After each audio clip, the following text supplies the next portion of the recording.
Hello, welcome back to my channel, or welcome for the first time if you're new here. My name is Bryn. I am transgender and non-binary, and I make videos about those topics. So if you've been following me for a while, you probably know that I had bottom surgery back in March of 2022, which means that it has been over a year since I had bottom surgery. And so this is going to be my 1-year update. I do apologize for this coming out late. I have filmed this video twice already, but I didn't really like the way it turned out, and then I got busy, so now I'm here doing it for a third time. Hopefully this will be the last time. So if you're interested in hearing about my journey, my experience, whatever you want to call it, then continue watching. Before we get started though, if you'd like to follow me on TikTok and or Instagram, I will have my username right here.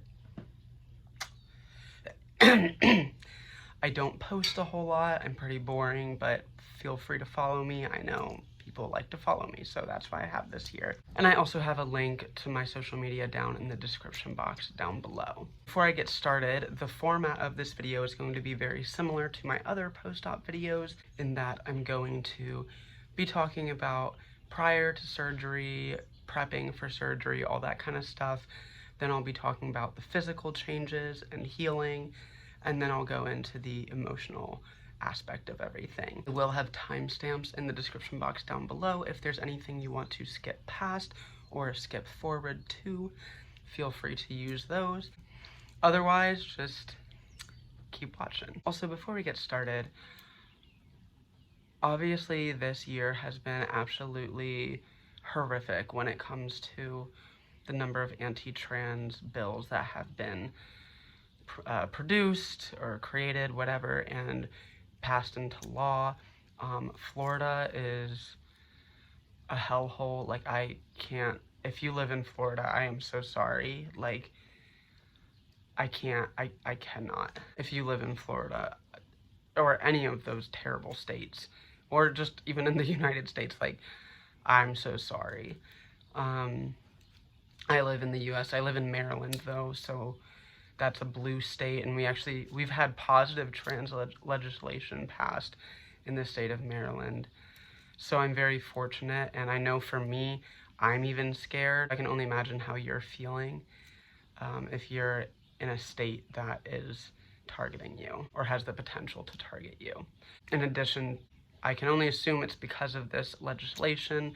I have been receiving not so nice comments on my videos recently, like more often than usual. Honestly, it's probably like half the comments that I get now are like hurtful. And like, yes, I'm a strong person, but the reason that I'm putting this out here is because if any of you have had a positive impact by my videos, of course you don't have to comment, but I would definitely appreciate it if you did, just because I've been feeling a little down in regards to the negative comments that I've been getting. Every once in a while I'll respond, but typically I just delete them because I don't really feel like arguing with somebody.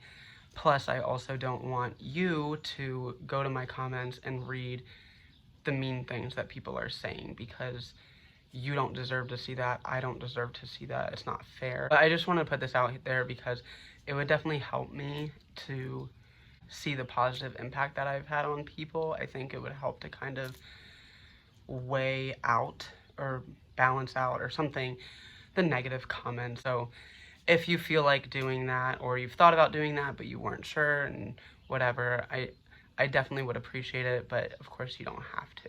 But now to get into the actual video. So to start off, I had bottom surgery with Dr. Del Corral in Baltimore, Maryland on March 30th, 2022. If you've seen my other videos, you know I absolutely adore Dr. Del Corral. He's incredibly personable, incredibly receptive. I felt heard by him. I felt like I could talk to him. There wasn't this weird like disconnect. I feel like sometimes with people in medical professions, or like specifically doctors and surgeons, sometimes they lack that sort of like emotional connection with their patients, and I felt Dr. Del Corral really cared about me. He's called me several times since having surgery just to check up and see how I'm doing. I think the last time he called was on my 9-month anniversary. So he really does care, and he makes an effort to keep tabs and make sure everything's going well. On top of that, I've talked about this in some of my previous videos, but as I said, I'm non-binary, and I had a traditional like male to female bottom surgery. But when I was deciding to get bottom surgery and I had my consultation with him, I had brought up the idea of having things look a little bit different externally. I was contemplating having it look more similar to somebody who was assigned female at birth and had been on testosterone, because it changes the way that things look down there. And when I brought this to his attention, he did not bat an eye. He was perfectly fine with doing something out of the norm, which I found to be very reassuring, because that was something that I was nervous to even discuss, just because it doesn't fit into the binary standards. I did end up deciding against that and ended up going the more traditional route. But the fact that he was very receptive to something out of the norm made me feel more comfortable with him, even though I ultimately decided against that. So the things that I had to do prior to surgery, or not do. So first off, electrolysis, laser hair removal. I was not required to do that. Some surgeons do require it. Dr. Del Corral just like strongly recommended it. The reason for this is when you're getting bottom surgery, what they're doing is they're taking the anatomy that you have and they're flipping it inside out and putting it like inside of you. And so if you have hair that is on the outside and then they flip it in, you can have hair on the inside. Now typically surgeons scrape the follicles, so theoretically it shouldn't matter if you get electrolysis or laser hair removal, but on the off chance that they were to miss a follicle or something like that, you don't have to worry about hairs growing inside. I did get laser hair removal. I think I had 5 sessions, which did not get rid of everything, but it got rid of a lot. The reason I didn't complete my laser was because I was using insurance to get my surgery, and I was on my mom's insurance at the time, and I'm 26 now, and I wanted to get this done before I turned 26 because then I would be kicked off of my mother's insurance and it would be like a whole thing. So I went ahead with surgery before finishing laser hair removal, which honestly didn't really concern me that much because, like I said, it theoretically shouldn't be a problem, and I haven't had any issues with like hairs growing inside or something. Now I will say one thing that I wish I would have done. I didn't realize my insurance would have covered laser hair removal because they covered bottom surgery, but I seriously had no idea that insurances would do this. So if you're looking to get surgery, and especially if your insurance covers surgery, I would definitely see if they cover electrolysis or laser hair removal, because there's a chance that they might, and then you won't have to pay a bunch of money that I had to pay to get laser hair removal. As far as letters go, I don't remember specifically. I think most doctors ask for 2 letters from mental health professionals. Some doctors will do 1 from one mental health professional and 1 from just another medical professional, so you could get like your PCP and a therapist to sign or something. For me, I got my therapist and my psychiatrist to write a letter of recommendation. I think for me, I had to have a psychiatrist though, because I have bipolar disorder, and so she basically had to clear me and say like, you know, it's not like Bryn's manic and wants to do this or something. Like, Bryn is mentally okay to make this decision. And in addition to that, I also had to get a letter from my doctors that treat my cystic fibrosis. If you didn't know that, I have cystic fibrosis. So if you have any other medical things that aren't related to transition or mental health care, I would definitely say to get a letter from them saying that like your body or whatever is physically prepared to undergo a surgery like this, because I know that my doctors had to sign off on that. Granted, CF is a lung condition, and when you're going under anesthesia, that can be like a problem. So maybe if you have a different condition, it won't matter as much, but just to be safe, I would get a letter from any doctor that treats any specific illness that you have. I also had to get like a pre-op approval or something. Like it was an appointment similar to like a physical where they just say like you're fine to have surgery, but you have to do that, I think, like within a month before your surgery. So that's after it's scheduled, but then you have to get that and then send it over relatively soon before surgery. And one other thing that I'm not sure that I talked about before, but I completely forgot about it. Dr. Del Corral makes you get an appointment with a pelvic floor therapist, where they kind of like teach you how to use your muscles down there. After you get surgery, you're supposed to go back. I never did, but in my defense, when I went to my appointment before surgery, she said I had a very strong pelvic floor. So I figured that must mean I'm perfect and don't need to go back. Theoretically, it's probably a good idea. For me, it wasn't really necessary, but I don't know.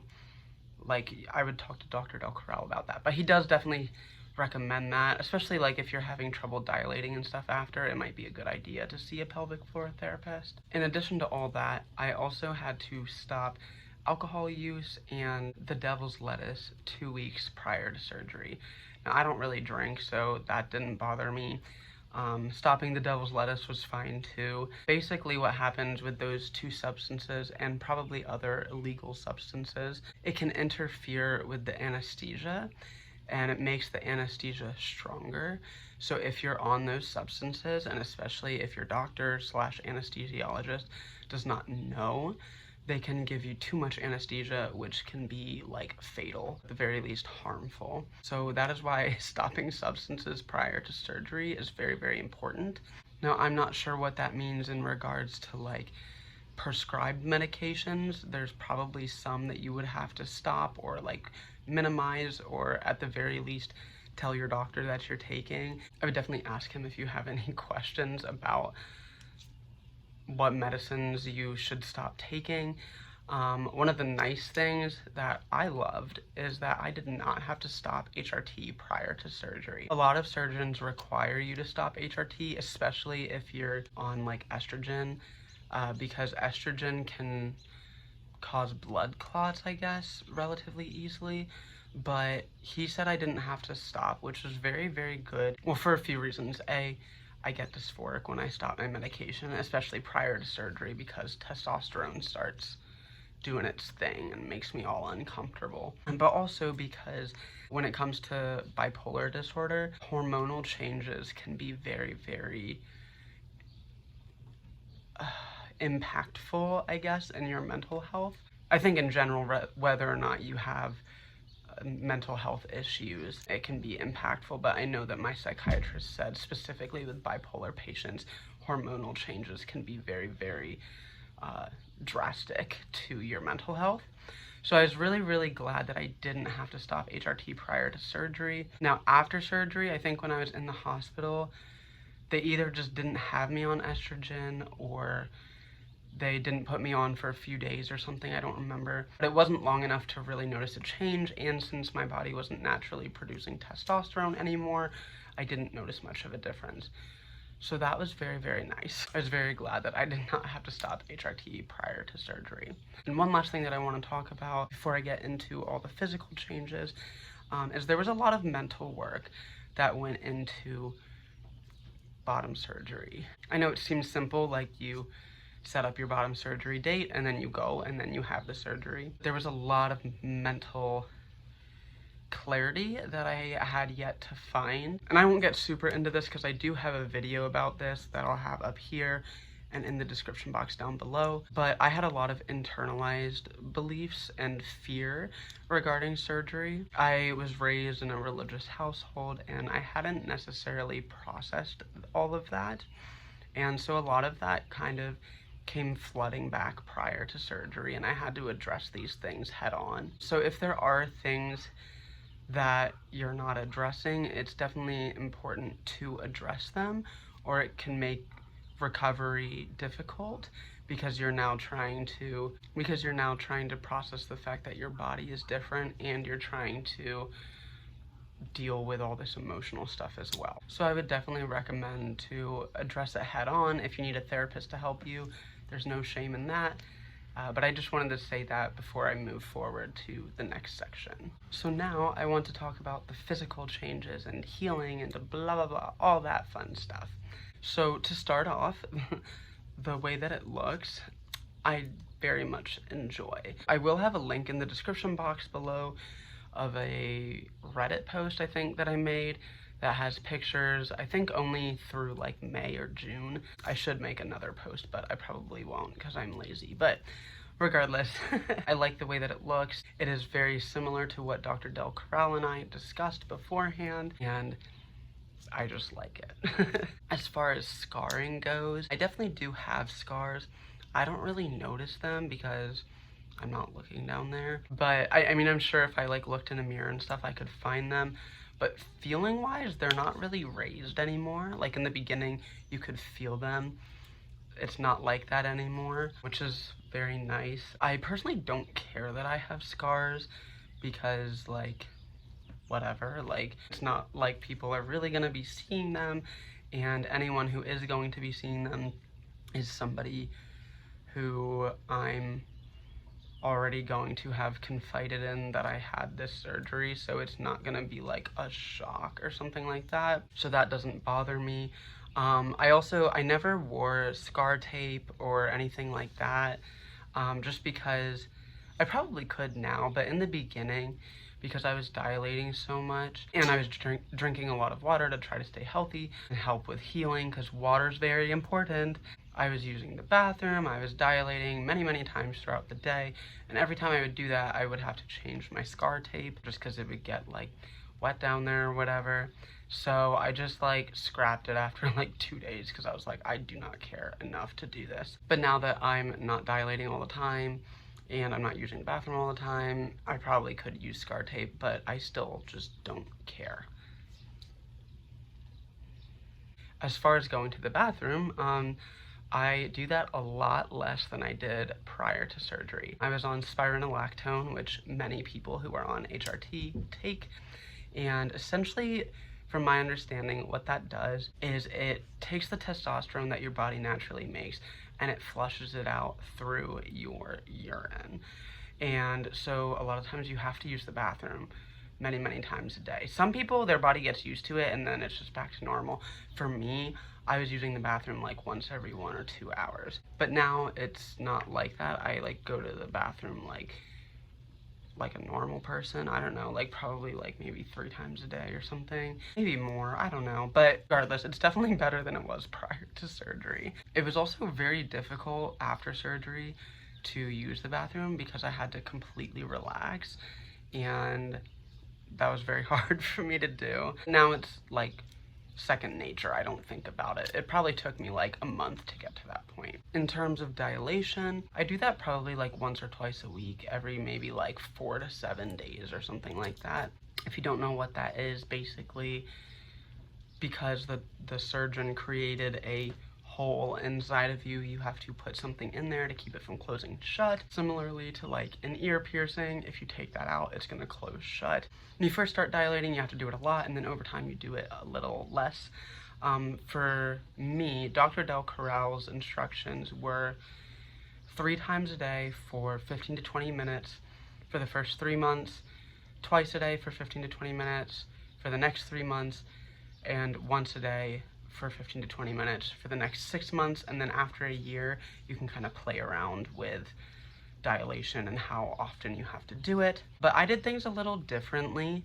When I first started dilating, I was paranoid that it was gonna close shut. So I would normally dilate anywhere from like 40 minutes to an hour. Still did it 3 times a day, but I would just leave it in there for a very long time because I was paranoid that it would close shut. After about 2 months, I had to move in with my best friend Trey, if you've seen my vlogs, you know who he is, because there was a leak in my apartment that my landlord decided to not take care of, and there was mold growing in the wall of my apartment. So anyways, I was living with my best friend, but I was living on his couch because he only has a 1-bedroom apartment, and that made the amount of time and privacy that I had to dilate much less than what I was supposed to do. So that was after about 2 months after surgery is when I moved in with him, and I dialed it down to twice a day at that time.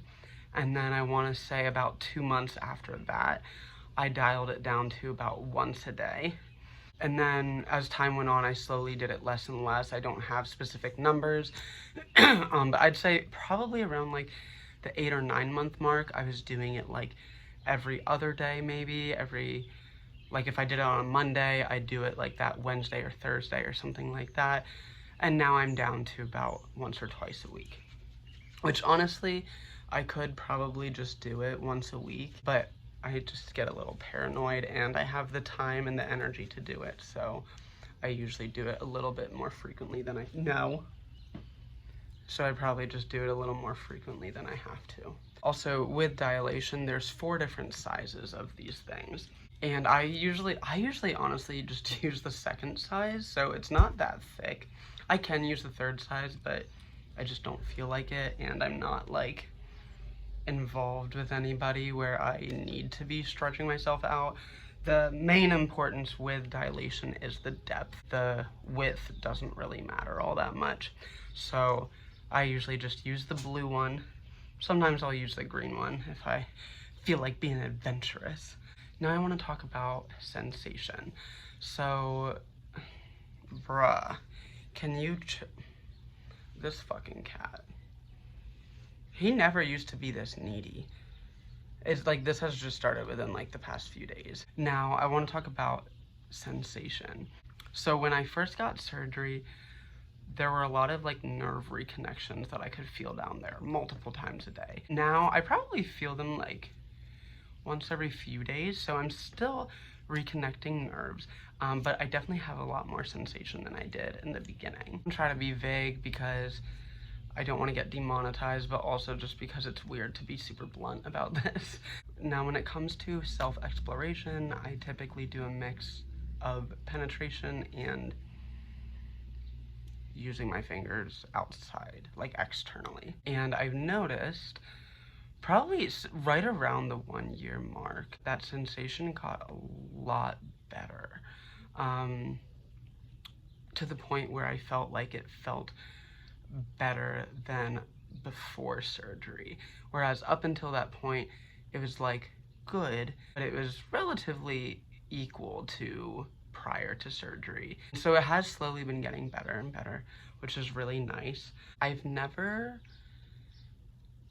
finished just from external stuff, but I think most of that is just because I have a hard time staying focused, and so it's very difficult, and I don't know the outside of my body as well as I know the inside of it. But I have no doubt that someday I will be able to do that. It's hard to keep my head in it, I guess, but as I said, I am able to finish. I just have to have penetration.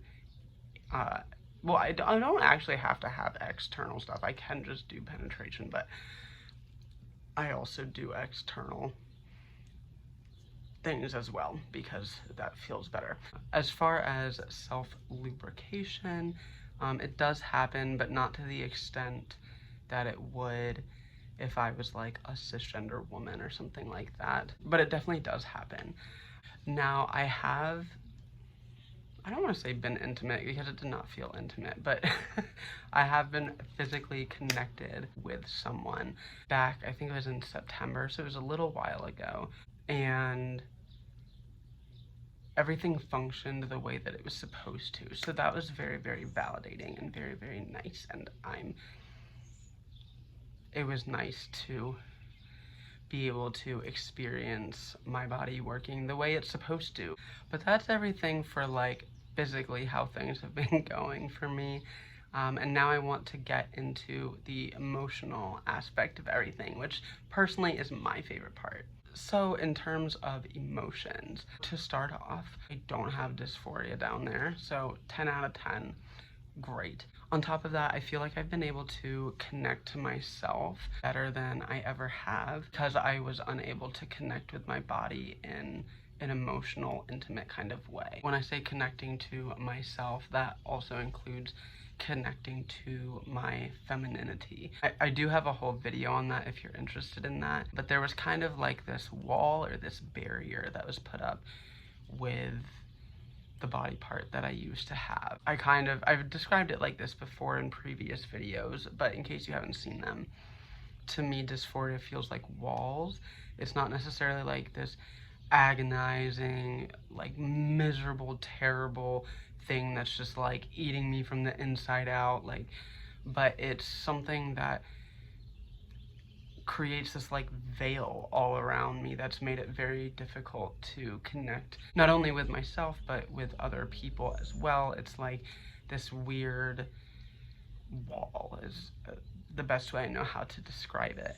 And so getting rid of a large portion of my dysphoria has allowed me to connect with myself and to connect with others as well, which has been incredibly healing, to feel like I can connect with the people in the world and even like animals and plants and nature and like things like that. Like I just feel connected to life, which is something that I struggled with a lot, especially before I transitioned. Another thing that's really, really nice is I'm able to look in the mirror. I mean, I've always been okay looking in the mirror, like at my face and stuff, but specifically down there, I remember one instance when I was 11, I walked past a mirror in my bedroom while I was not wearing clothing, and I have that image in my mind because it made me so like uncomfortable, but I didn't know why. And right before surgery, I forced myself to look in the mirror at that part of my body because I never do,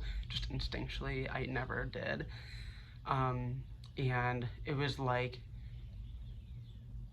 it's like when you hear nails on a chalkboard, but you're seeing it. Like it was just so, I don't even know like the word to describe that, but it didn't fit. And now I can look in the mirror at the part of my body that I have now, and I feel like it's mine and I don't want to look away, and it's nice. I don't have like a super profound word to describe it, but it's nice and I'm happy with it. There's like these little ways that surgery has changed me, or like allowed me, I guess, to live more freely. And something that I realized, it was maybe like a month or two ago, I had spent the weekend with some of my friends and their kids, and we decided spontaneously to go hiking. Not like super aggressive hiking because I'm gay and like that's a lot of work, but it was like this cute little path or whatever. But anyways, and I had to change my pants because of the weather and everything, and I was in my friend's bedroom with her and she had to get changed too before we went out. And I remember I just like changed my pants in front of her like it was nothing, and I like, for some reason it came up in my mind later, and I was like thinking like, oh my god, like I never ever would have done that prior to surgery, even though like she knew, you know, what I had down there and everything. But the idea of her or anyone seeing a bulge was so anxiety ridden that like I never would have done that, or at the very least I would have turned away from her. But like she and I were having a conversation as we were changing, and so it's like little things like that that I'm sure happened that I haven't even thought about. I have just made my life so much easier, and there's not this constant focus on what I have down there because it's not creating this like terrible like stress or whatever. I don't know really the exact word, but like dysphoria. Since I don't have dysphoria, I'm not focused on that part of my body, and it makes it a lot easier for me to just live freely, which I'm so happy about. Another thing that has changed since surgery is my sexuality, my orientation, the people that I'm attracted to, and who I want to pursue. I have a whole video on that. If you're interested in that video, I'll have it up here and in the description box down below. But I wanted to put that in because bottom surgery definitely changed the way that not necessarily changed the way that I feel, but it's helped solidify how I feel, and I'm able to, I guess, get some sort of clarity and find a label that really works for me. So I wanted to put that in here as well. The last few things I want to talk about are emotional changes that are like personal to me, but they don't really have to do with like dysphoria and like transition specifically. It's kind of like a broader sense. But basically, I want to talk about my problems in the past with commitment and my problems in the past with wanting things. So I've always had issues with commitment. I've always felt like commitment was the opposition of freedom. And so anytime I would commit to something, I would be losing freedom. And that obviously played an effect in so many parts of my life because I was always afraid that I would be missing out on something if I chose something. But I obviously made the decision to get surgery, and that has brought me freedom. And so that was like a huge like shift of mind where the thing that I thought took freedom away is actually giving me freedom. And it's allowed me the ability to live in the moment, make decisions based on what I'm feeling in the moment, and not be so afraid of how that may impact the rest of my life. Because with this, I really did have to say, how am I feeling right now? Because I cannot plan out the rest of my life. I can't plan out my recovery. I can't plan out how I'm gonna feel. I can't plan out any of it. I just need to make the best decision that I can.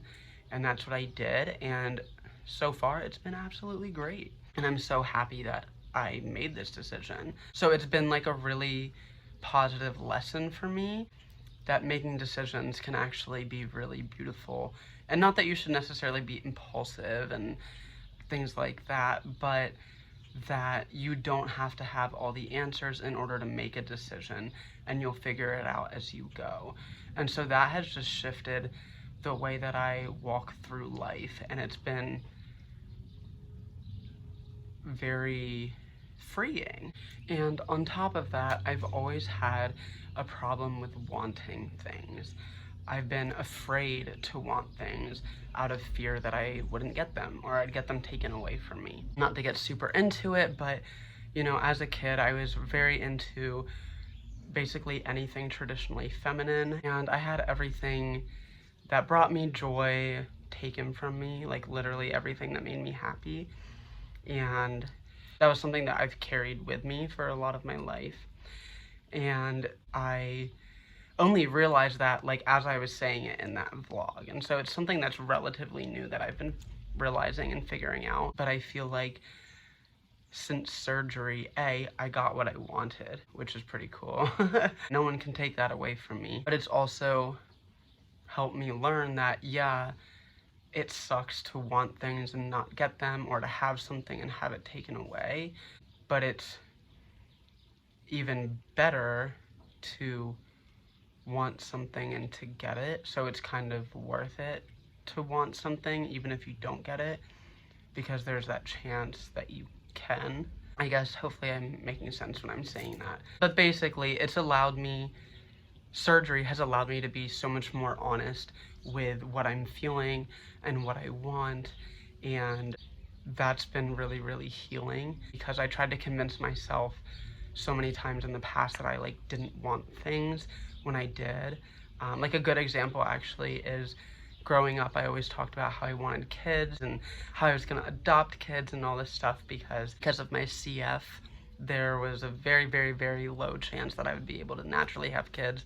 And then I ended up being queer and everything, so that also played into it. But as I got older and older, I convinced myself that I didn't want kids, simply because that was the practical thing to do, and I didn't want to be disappointed if I couldn't have kids.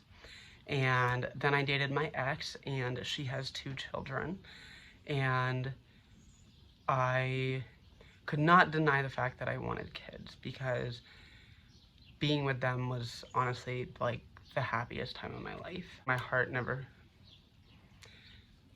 felt that happy before. And I know that's not directly related to surgery, but it's things like that where I would convince myself that I wanted the practical thing because I wouldn't be disappointed. But now I feel like there's power and there's beauty in really being honest with what I want, and then that leads to the possibility of me actually getting what I want. And that's something that I learned a lot through bottom surgery. But yeah, that is everything regarding my bottom surgery. I appreciate those of you who have reached out asking like if I'm okay, because I haven't posted in a while. I've just been busy, honestly, but I really appreciate it. If you made it to the end, please let me know in the comment section down below. As always, I love to hear from you. So thank you. Bye.